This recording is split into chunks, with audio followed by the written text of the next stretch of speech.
Hi friends अस्सलाम वालेकुम। इनकी नाम என்ன ரெசிபி பார்க்க போறோம்னா சூப்பரான ஒரு ஹைதராபாதி பிரியாணி தான் பார்க்க போறோம். அதுவும் வந்து என்னோட ஸ்டைல்ல எப்படி செய்யங்கறத பார்க்கலாம் வாங்க.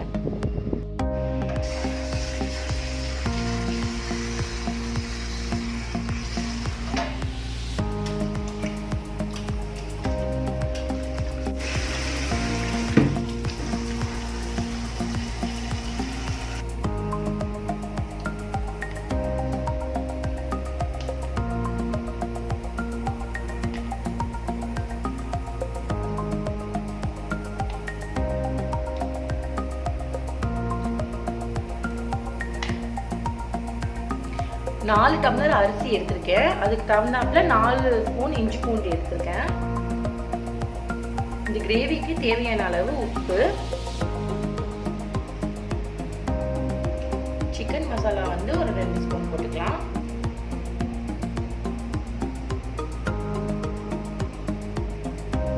ஒரு ஸ்பூன் அளவு மிளகாய் தூள் போட்டுக்கலாம். காரத்துக்கு ஏத்தாமல போட்டுக்கோங்க. அதுக்கப்புறம் மல்லித்தூள் ஒரு ஸ்பூன் போட்டுக்கலாம். இதுல வந்து மிளகு, ஜீரகம், மல்லி எல்லாமே நான் கலந்து வச்சிருக்கேன். அதனால இதை சேர்த்துக்கிறேன். அப்படி இல்லை அப்படின்னா மல்லி ஒரு ஸ்பூனும் மிளகு ஜீரகம் அரை ஸ்பூனும் சேர்த்துக்கோங்க. அடுத்து கரம் மசாலா ஒரு ஸ்பூன் போட்டுக்கலாம்.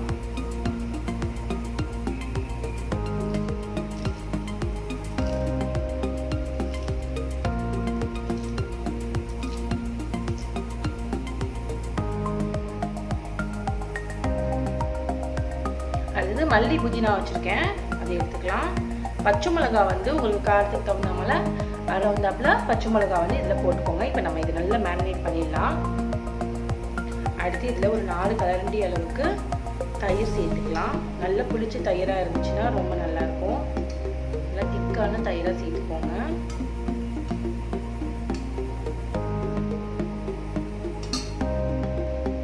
இப்போ நல்லா இதை நம்ம பெரட்டிக்கலாம்.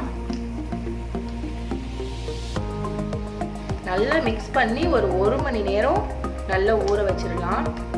இது எவ்வளோ நேரம் ஊற வைக்கிறீங்களோ அவ்வளோ நல்லது, நல்லா இருக்கும், டேஸ்டாகவும் இருக்கும். நான் வந்து இப்போ ஒரு 1 hour தான் இதை வந்து மேரினேட் பண்ணிட்டு ஊற வைக்க போகிறேன். இப்போ நாம் இதை க்ளோஸ் பண்ணி வச்சிடலாம். அடுத்து கொஞ்சம் ஒரு 1/4 கப் அளவுக்கு பால் எடுத்திருக்கேன். அதில் வந்து நாம் கொஞ்சமாக குங்குமப்பூ சேர்த்துக்கலாம்.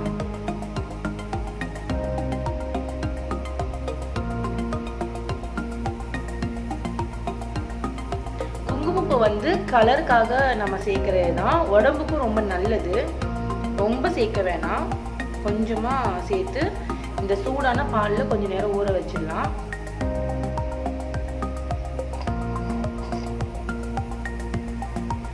அடுத்து நான் வந்து இப்போ தாளிச்சிடலாம்.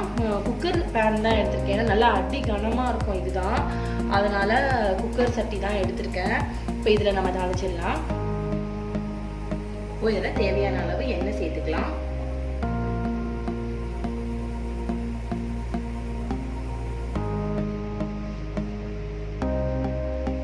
அடுத்தது ஒரு 1/2 ஸ்பூன் நெய் சேர்த்துக்கிறேன்.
இப்போ நாம இதை க்ளோஸ் பண்ணி வச்சிடலாம். சும்மா ஜஸ்ட்டு விசில்லாம் விட தேவையில்லை.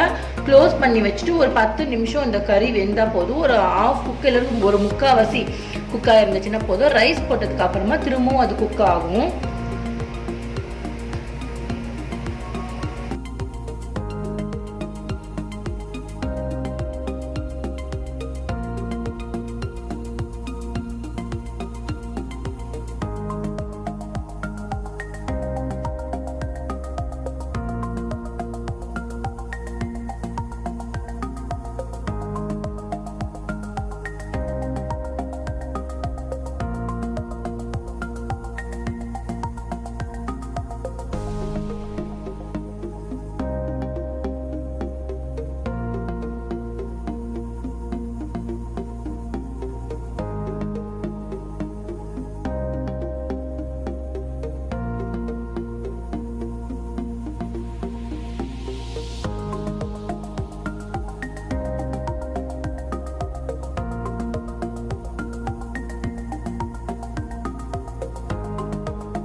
அடுத்தது நாம இந்த வெங்காயம் முந்திரி பருப்புலாம் வச்சிருக்கோம் இல்லையா, அதை நாம இதை வறுத்துடலாம்.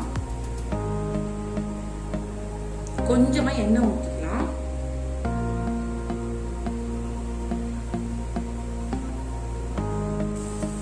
அகிப் ஹாய் சொல்லு. அஸ்ஸலாமு அலைக்கும் சொல்லு.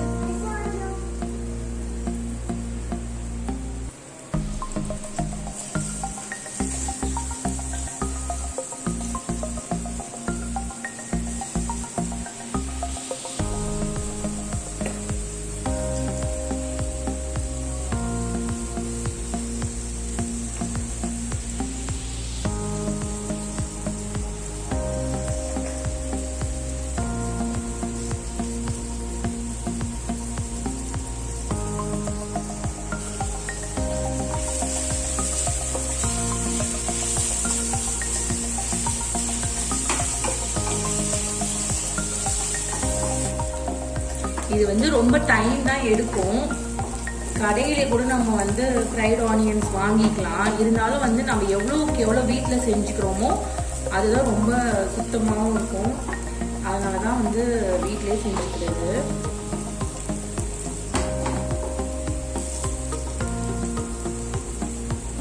இப்போ இது நல்லா வதங்கியாச்சு, வறுபட்டு வச்சு எடுத்துடலாம்.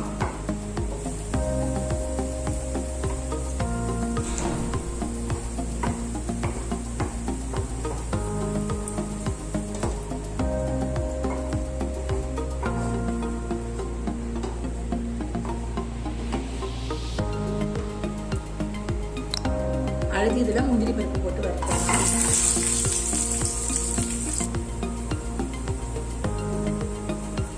இப்போ முந்திரி பருப்பும் ஃப்ரை ஆயிடுச்சு, எடுத்துடலாம். இது பார்த்தீங்கன்னா சூப்பராக ரெடி ஆயிடுச்சு, செம்ம வாசனைங்க. இப்போ நாம இதில் வந்து அரிசியை வந்து போட்டுடலாம். அடுத்து நம்ம எடுத்துருக்க அரிசிக்கு தகுந்தாப்புல சுடு தண்ணி போட்டு வச்சிருக்கேன், அதை வந்து சேர்த்துடலாம்.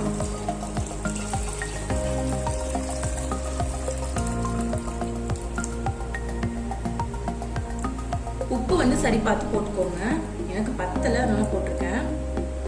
இப்போ தண்ணி கொதிச்சிருச்சு, நாம இந்த அரிசியை இதுல சேர்த்துடலாம்.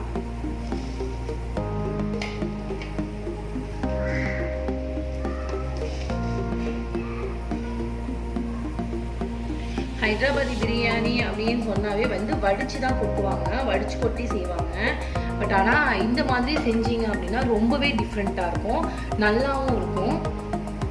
இப்போ நம்ம இது நல்லா கொதிச்சதுக்கு அப்புறமா ஒரு 10 நிமிஷத்துலேருந்து ஒரு 15 நிமிஷம் வரைக்கும் கீழே ஒரு பிளேட் போட்டு தம் போட்டுடலாம். தம் போட்டு அதுக்கப்புறமா நம்ம வந்து ஆனியன் சேர்க்கணும், அதாவது வெங்காயம் சேர்க்கணும். அதுக்கப்புறமா வந்து ஒரு குங்குமப்பூ கரைச்சி வச்சுருக்கோம் இல்லையா, அதை சேர்க்கணும். இப்போ நம்ம பிரியாணி வந்து ஆல்மோஸ்ட் ரெடி ஆயிடுச்சு. பார்க்கறதுக்கே எவ்வளோ சூப்பராக இருக்குன்னு பாருங்க. இப்போ நாம் இதில் என்ன பண்ணலாம் அப்படின்னா, இந்த ஆனியன் ஃப்ரை பண்ண ஆயில் இருக்கு இல்லையா, அந்த ஆயிலை வந்து இதுக்கு மேலே அப்படியே ஊற்றிடணும். அந்த வாசனை வந்து ரொம்பவே நல்லா இருக்கும். அதுக்காக அடுத்தது ஃப்ரை பண்ண வெங்காயத்தையும் முந்திரி பருப்பையும் இதில் சேர்த்துடலாம்.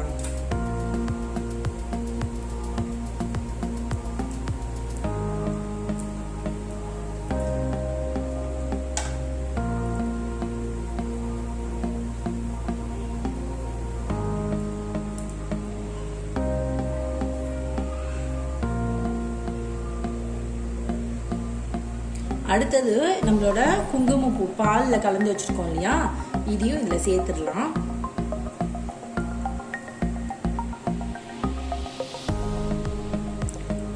அவ்வளோதான், நம்மளோட பிரியாணி வந்து ரெடி ஆயிடுச்சு. இப்போ நம்ம இதை சர்வ் பண்ண வேண்டியதுதான். இவ்வளோதான் ஃப்ரெண்ட்ஸ், நம்மளோட சூப்பரான பிரியாணி ரெடி ஆயிடுச்சு. சிக்கன் பிரியாணி ரொம்பவே சூப்பராக இருந்துச்சு. ஹைதராபாதி ஸ்டைலில், நம்ம ஸ்டைலில் ஒரு சூப்பரான சிக்கன் பிரியாணி ட்ரை பண்ணி பாருங்கள். சூப்பராக வந்துருந்துச்சு. டேஸ்ட் வந்து அமேசிங்காக இருந்துச்சு. கண்டிப்பாக நீங்கள் இதை ட்ரை பண்ணி பார்த்துட்டு உங்கள் ஃபீட்பேக் மறக்காமல் வஹிதாஸ் கிச்சனுக்கு சப்ஸ்கிரைப் பண்ணுங்கள். தேங்க்ஸ் ஃபார் வாட்சிங்.